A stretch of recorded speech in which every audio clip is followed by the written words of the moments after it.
Isang Mm. Tapos na ang curiosity ko. Masarap siya.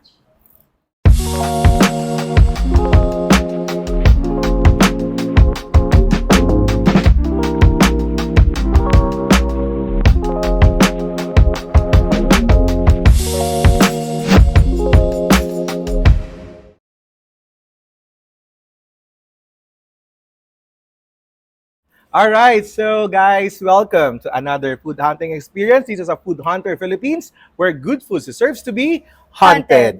And we're here now for another food vlog experience. At makikita nyo naman sa harapan namin, walang kanin, right? Hindi tayo nasa Merienda style. wala tayo sa mga restaurant na nagsaserve ng mga mabibigat na pagkain dahil gusto namin medyo light meals lang muna ang kakainin natin ngayon at titikman natin. But this time, something na unique, something na kakaiba. Siguro sa inyo common na to, lalo na sa mga Mediterranean, diba? Yung mga pagkain sa Middle East. Pero dito sa Pilipinas, something bago to para sa atin. Kasi ang ipapaktikim namin sa inyo ay ang ating mga... Birria.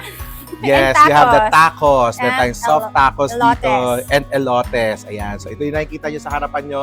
Iba't ibang klase to. At dito yan guys sa Only Pans. Right? Familiar ba kayo sa Only? Hindi, iba yung Sino Only Pans ha? Ito may account to. Hoy, wala ako doon. Nanonood lang. Nakasubscribe lang.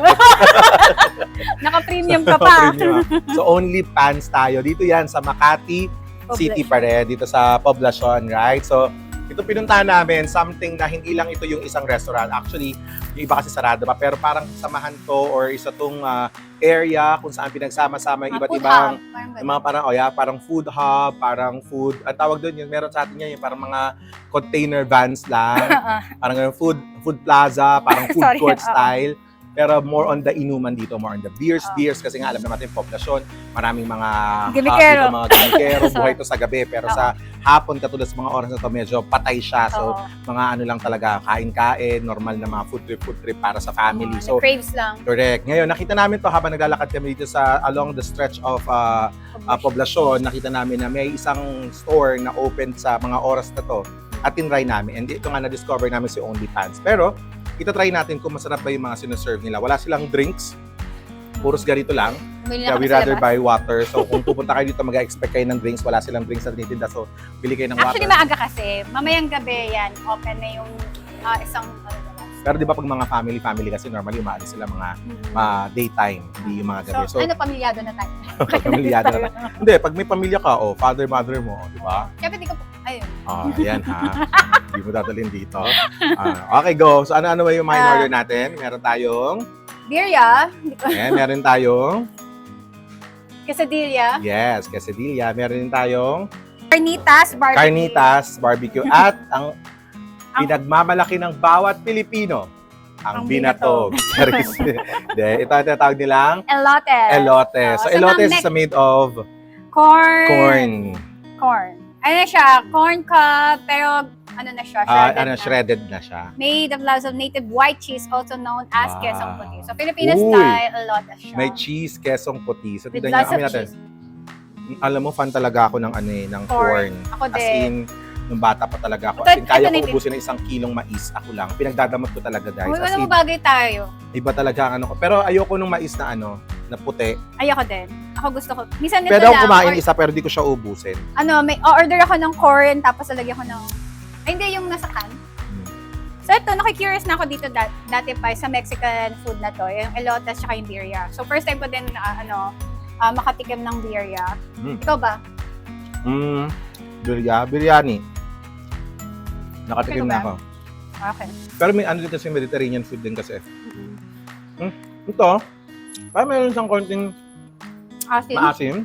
Siguro dahil may mayo. Pero masarap yung corn. Parang kung meron siyang lime. So, isipin nyo lang yung corn. Sinred nyo yung corn. Silagyan nyo ng cheese and mayo.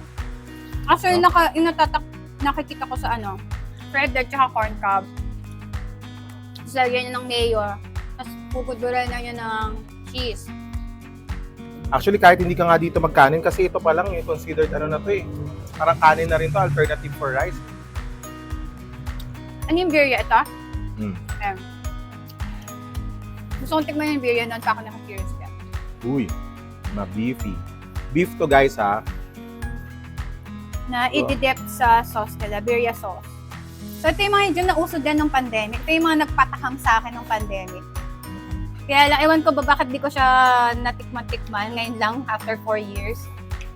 Wala kasi tayong pera nung pandemic. Oo. Kami Uy, ay parang masarap. isang kahig, isang Hindi nga. Grabe yun.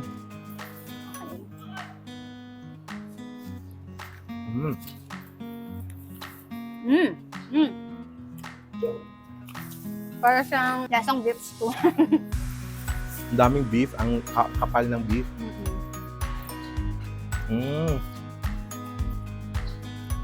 Ito, tapos na ang curiosity ko. Masarap siya. Mm. May nakita pa nga ako ibang buwan sa parang nilalagyan pa ng noodles eh. Kasi ito din yung beef stew nila yung nagkakasap. Yan.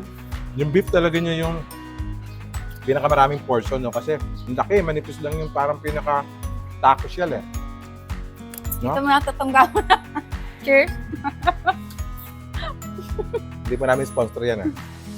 Yep. Binili ito. Hindi marangya.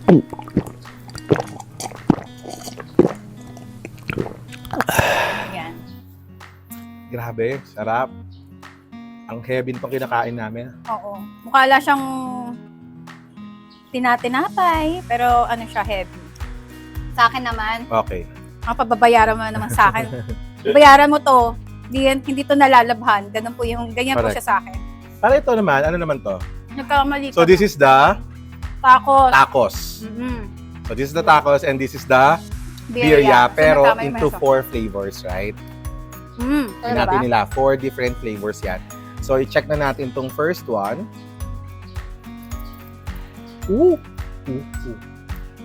Oh, grabe. Ano siya guys, no? Ang daming beef. Ilang kilong beef kaya inubos dito. Saka yung ano niya, no? Yung cheese niya. Oh, look at that. Mozzarella. So, ideally talaga, kainin mo siya ng Buo. bagong luto. Kunin ko na. Either way, feeling ko, regardless kung tacos siya o hindi, nagkaiba lang ng shell. Pero I think parehas naman sila ng laman. Wow. Ang rich ng lasa ng beef. Iba talaga pag beef, guys, no? Yung sinasabi nila.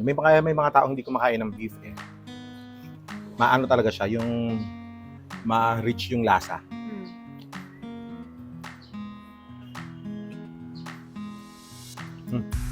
Malambot yung beef. Chewy pa rin. Yung parang ano siya, alam mo yung mamahaling klase ng corned beef kasi ang kakapal yung Oo. yung Yung shred. shred. May imported na corned beef. Chunky corned beef. Sabi guys, ang bigat. Bigat sa tiyan. How much yung isang ganito? 380 pesos. Pero ang dami na. Super dami na. And then the tacos is 390 pesos yung dalawa. 2 pieces na siya, so good for sharing kung dalawa kayo. Our elotes is 180 pesos. And ang ating carnitas barbecue is 190 uno. 190 for Pero kasi solo. siya meron siyang 1, 2, 3, 4. Ang pinaka-ano mo dito, pagkakain mo talagang, pagka-order mo dapat kainin mo na siya. Best serve talaga siya na mainit. Tingnan natin yung carnitas. Carnitas. Carnitas Sigun Reina.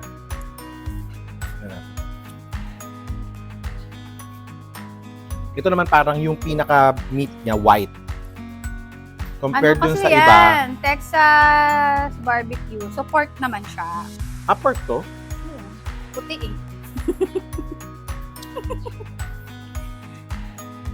Meron siyang yan. Ay, oo nga, no? Ano ko na nga? Sorry hindi mo lang yan. Hindi ko siya mabigyan ng justice. Yan, ayan.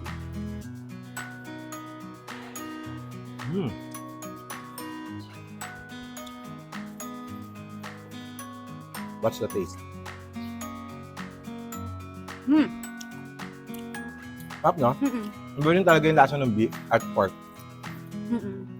Yung beef parang mas mabigat siya sa tiyan. Mas mahirap ano yan. Mas mahirap nguyain, correct. Oo. Parang busog ka na, pagod ka pa. Pagod yung ngala-ngala mo. Pero parang for me, parang ito wala naman halos pinagkaiba. Hindi ganun kalayo, no? Yung pinagkaiba nung... Pero siya may cheese, meron silang may coriander. Parang mas marami lang servings nito nung birria. So yung pagkakaiba lang yung shell nila. Yung shell. Ito kasi, naka-curve siya taco shell. Ito parang pita. Pinili itong Pita bread. Tapos lagi siya may lemon para matanggal yung umay nyo. Ganyan siyang pigaan niya. Gusto mo magbaas. Lemon. Okay, elote. I love it. Actually, So meron talaga tong branch na si OnlyPans dito sa Makati. Kaya lang parang nasunog ata yung upper part. Kaya lumipat sila dito. So sooner or later, babalik din sila dun sa dati lang pwesto. So baka sabihin nyo lang, wala na to, hindi nyo na makita to dito next time pag pumunta kayo. So parang temporarily, dito muna sila habang adapted. pinifix yung area nila. Galing, nakabahan Mga dito, ang daming pwesto na pwede yung pwestuhan pag kumain kayo. Siguro pag gabi to, lalo na pag Friday night, Saturday night, napupuno siya. Ngayon kasi Monday, so hindi ganun katao. So medyo maluwag, medyo hindi kayo mahirapan maghanap ng space. Pero for the parking area, I think something challenging yung parking since wala talaga silang enough or allotted parking area. I don't know if you can park outside, pero syempre di ba may mga clearing operations or baka maklamp yung car nyo. So better to look for a parking din. Pwede naman kayo maglakad along Poblacion kasi hindi kayo maboboring dahil ang dami-daming nyo makikita. Yes, you can do the Grab o yung mga taxi natin, mobile taxi. Well, kung talagang Motorcycle nandito taxi. ka para mag-inom, I don't think na kailangan mong dala ng sasakyan para mag-drive, para for safety reason din, mag-grab ka na lang. Para pag uwi mo, grab ka na lang din. Hindi mo naintindihan yung sasakyan. So ito ata talaga yung kinikater ng stretch ng Poblacion Street. Siya ideal talaga. Okay? So, ayun guys. So, sana nagustuhan nyo ang ating food trip ngayon dito sa OnlyPans kung saan meron silang mga birria, tacos, more on the Mediterranean food naman yung tinikman natin ngayon. So, you can come and visit OnlyPans po dito sa Makati City para sa inyong mga tacos cravings. Mexican food cravings. Yan. So, sana mabisita nyo din to at matikman nyo mismo kung kayo ay mga mahilig sa ganitong klase ng food. So, ang dami nilang mga options, ang dami nilang menu, ang dami nilang pwedeng pagpilian at very affordable cost. Right? So, thank you very much for watching our food vlog experience. Dito lang yan sa Food Hunter Philippines, where good food deserves to be hunted. See you in our next vlog. Maraming salamat po and bye-bye. See you po. Bye. Thank you.